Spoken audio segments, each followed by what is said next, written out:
Hello everyone, welcome back to another episode of Loser Legend. This is episode 6 part 1. I've decided to split these into 2 episodes now, 4 each week, starting off this week with Operation Meagon Workshop. So we're going to get stuck in now to the Platinum Pummeler, and no mercy for you. Straight under that hammer, ready for those first shields to come in. For those of you that don't know why we do this, the Pummeler gets a buff on him which reduces the damage he takes by a massive amount. By dragging him under the hammer when that comes in, we can bring the hammer down on him. It gives him a big stun. As you can see, the platinum plate coming in now, the hammer's coming down, big stun on him, and it takes away that reduced damage. It's always good to kill these two together, otherwise the damage output is going to get a lot higher. And it just makes everything so much more manageable. We started off this on a plus 10. I want to start pushing for those higher keys now that we've hit KSM. It's time to start pushing for KSH. And there goes the Pummeler, and there goes Mercy for you. Now on the Cujo. Here we go with that pull. Now the thing to remember with him is drop the boxes in a nice open location.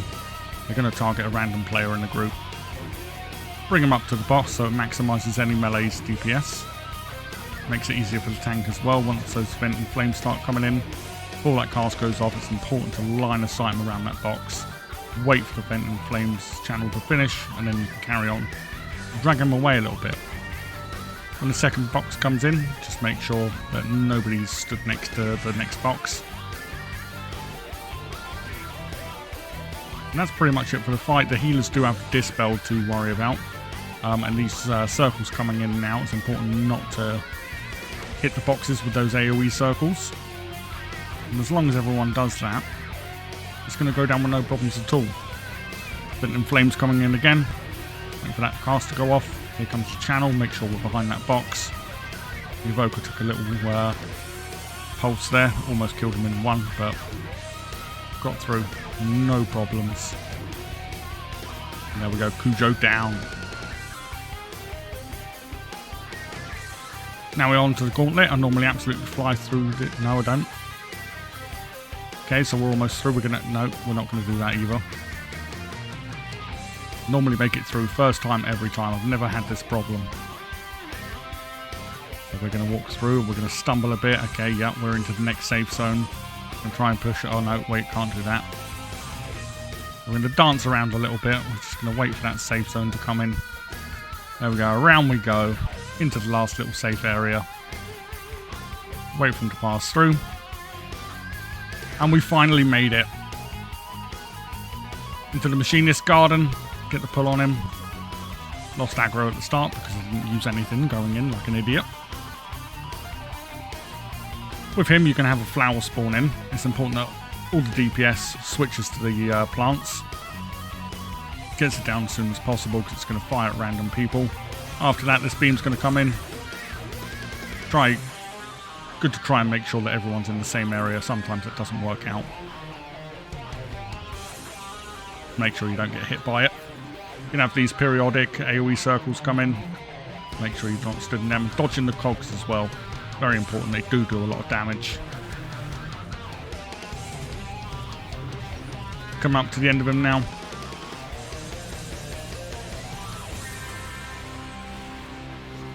Mechanics are pretty standard all the way through him. Nothing special happens. Just a case of dodging, making sure the plants die when they spawn in. And there we go.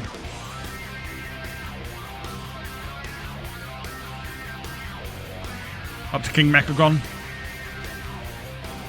Now you've got these blue orbs at the side. Little electrified orbs. They're going to teleport around, and if they hit you, they're going to do damage and they're going to knock you back.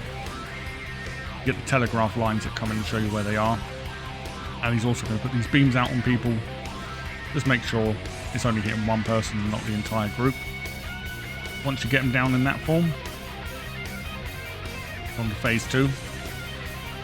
The only mechanic that hasn't been shown here is he will fly up into the air and chase a random person. Now for a tank, it's important here to stay in melee range. You're still going to have those orbs coming in. And every now and again, he's going to do a magnet into the middle to wherever the orbs all are being pulled to. So it's important for the tank. Stay in that melee range, otherwise it's going to hurt. Dodging those orbs, you've got nice telegraph lines that are going to show you where they're coming into and where they're coming from. Here, thought I was out of melee range, but luckily I was still in it. On to Meagon himself now. He does not do anything special. He doesn't hurt. Give him a quick slap down. And that is our first 10 timed. Nice little victory dance. That brings Meagon up to a rating of 324 score on a 10 in 28 minutes and 18 seconds. Now onto the boss of Cinder Brew. Now dear, here we go. Clean this fight up massively since the first episode, or second episode, where I had my first encounter. Really didn't end well. Every time I'm learning something a little bit different, perfecting on it, and that's what doing keys is all about. We learn and we push higher. With him, make sure that all the patrons get the beers when he jumps behind the counter. And dodge the puddles as a tank, making sure you're using that clear space in the room. You'll have no problems at all killing him.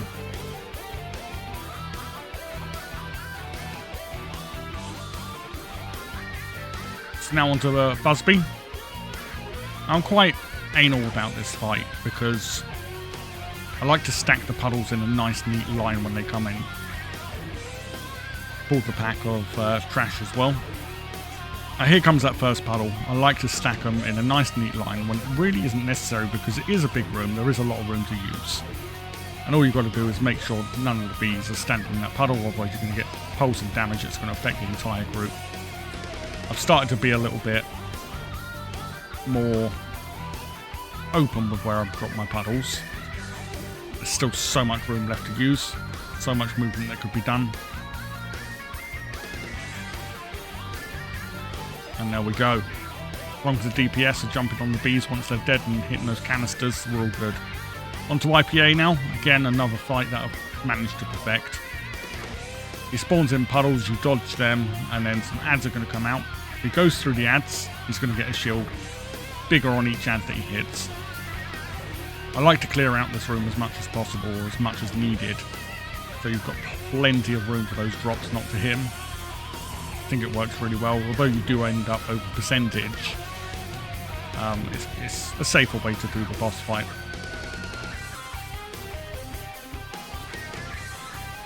Here he is going down. And there we are. Still 11 minutes left on the clock. Made it through the beeline. Onto Baron Bottom. So here, there's various different places you can tank her, but I like to do it with my back up against the table. So that knockback comes in and hits some barrels. I don't go flying. DPS isn't chasing around. And DPS here should be going for the big enraged barrels. But it doesn't always work that way. That front will come in again now. Onto the end now, you can see an enraged barrel there just at the top. That's the ones that the DPS want to be hitting with their AoE. Just reduces the damage in the intermission.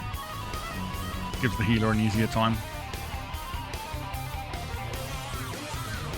Baron Bottom going down now. This is the intermission phase where if those barrels aren't done, the healer's going to have a harder time. And there we go. Completed on a 9. Bringing us up to 298 score and done in 25 minutes, 47 seconds. Now on to Priaryy. I realised a mistake that I've been making here, and I only noticed it on this run. And this boss hit me hard. It wasn't a mistake. Now you see that red line coming in. You get hit by that at this level, you're dead. As I found out here, stood in that line, didn't notice it. one shot. Luckily, they managed to get a CRR, taunted everything back in, we carried on, finished off Cry. See that red line again. Getting those interrupts in. Finish them up, and there we go.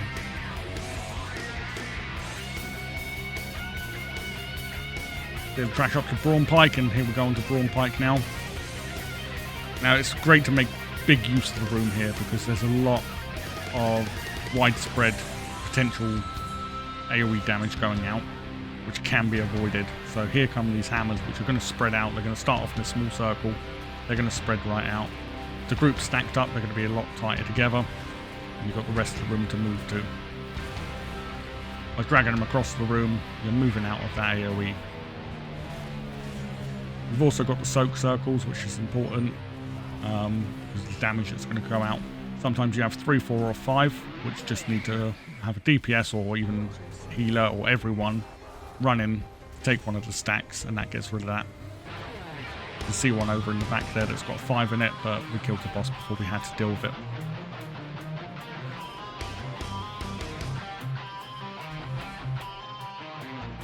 Now we're up to Princess Merprey, the pool just gone in. There's some interrupts that need to be done here in this phase. Some things can't be interrupted. It's not a problem. Blinding light, this is where you need to turn away. You need to look away before that cast goes off. Otherwise you're going to get stunned. And as a tank, probably means death at this level. Here you get the ads coming from the side, while you've got to try and get a shield off of her. Now I went down here because I was stood in a bad place. But again, CR'd up. Beams coming on the DPS, and it's nice if they drag them in a nice straight away from the boss line. It just makes tanking it so much easier. There we go, she's down. Finishing off Priaryy on a 9.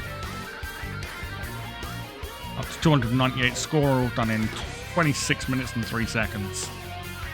Onto the Motherlode. What a key this was. Here we go with the Pummeler. Very, very easy fight. As long as everyone does the mechanic. So he's going to do a bit of AoE damage. Healer can get that up, no problems at all. If you've got a defensive, you can use it. Throw coins, this is the first mechanic that the tank needs to worry about. Once all those coins are down, pull the boss away from them. Next in come the footballs. They're little bombs. You hit him with those bombs, does a load of damage to him. If you don't do it before the timer goes off, those bombs are going to damage you. The entire group, and it's a lot of damage. Dodging the frontals. Coming up now is the coin magnet. As long as you're far away enough of those coins, it's going to reduce or stop any AoE damage that's going to go out and stop him from getting stacks.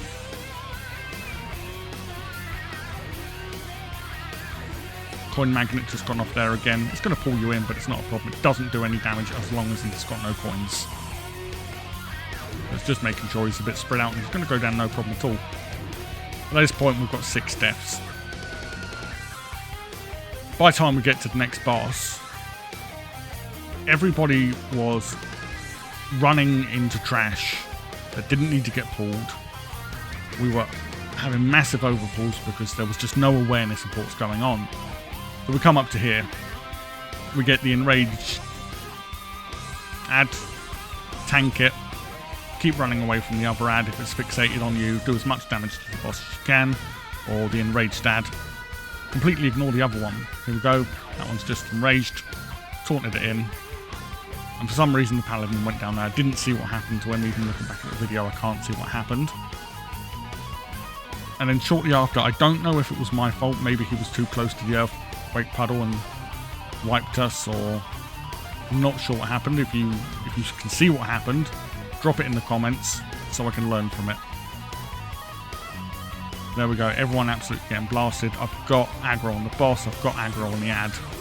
It's just the other one running around on the fixated player, and I just had no idea what happened there. It's on to the second time by this point. we're well over the 20 deaths. We've got 5 minutes left on the clock, and you know at that point, with still that boss and 2 others left to go, it's not going to happen. You're not going to time that key.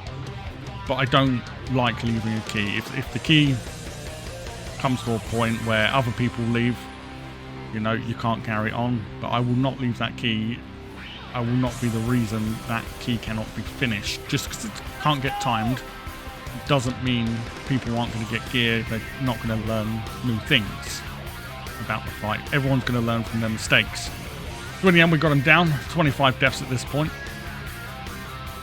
Clear through the next lot of ads on the Flux Flame. Flux Flame, as long as it's done properly, is a very simple fight. Start off in the middle. The puddle's going to come in that sort of area. Pull her to the edge.